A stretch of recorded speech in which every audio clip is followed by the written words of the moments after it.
The Servant Lord and His Servants by Alexander Maclaren. Even as the Son of Man came not to be ministered unto, but to minister. Matthew 20, verse 28. Let us look first at the perfect life of service of the Servant Lord. Now, in order to appreciate the significance of that life of service, we must take into account the introductory words. The Son of Man came. They declare his pre-existence, his voluntary entrance into the conditions of humanity, and his denuding himself of the glory which he had with the Father before the world was. We shall never understand the servant Christ until we understand that he is the eternal Son of the Father. His service began long before any of his acts of sympathetic and self-forgetting lowliness rendered help to the miserable here upon earth. His service began when he laid aside not the garments of earth, but the vesture of the heavens, and girded himself, not with a cincture woven in man's looms, but with the flesh of our humanity. And being found in fashion as a man, bowed himself to enter into the conditions of earth.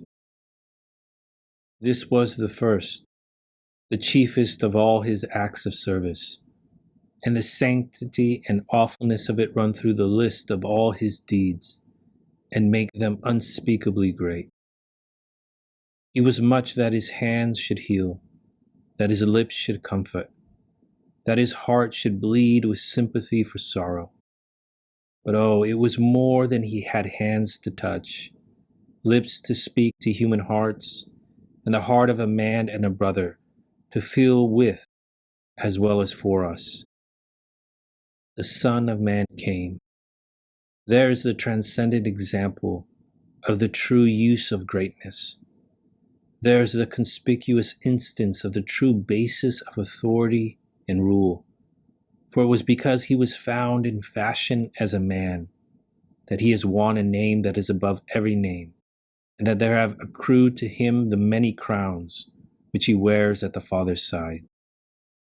But then, passing beyond this, we may dwell, though all imperfectly, upon the features, familiar as they are, of that wonderful life of self-oblivious and self-sacrifice ministration to others. Think of the purity of the source from which these wonders and blessedness of service for man flowed. The life of Jesus Christ is self-forgetting love made visible. Scientists tell us that by the arrangement of particles of sand upon plates of glass, there can be made, as it were, perceptible to the eye, the sweetness of musical sounds.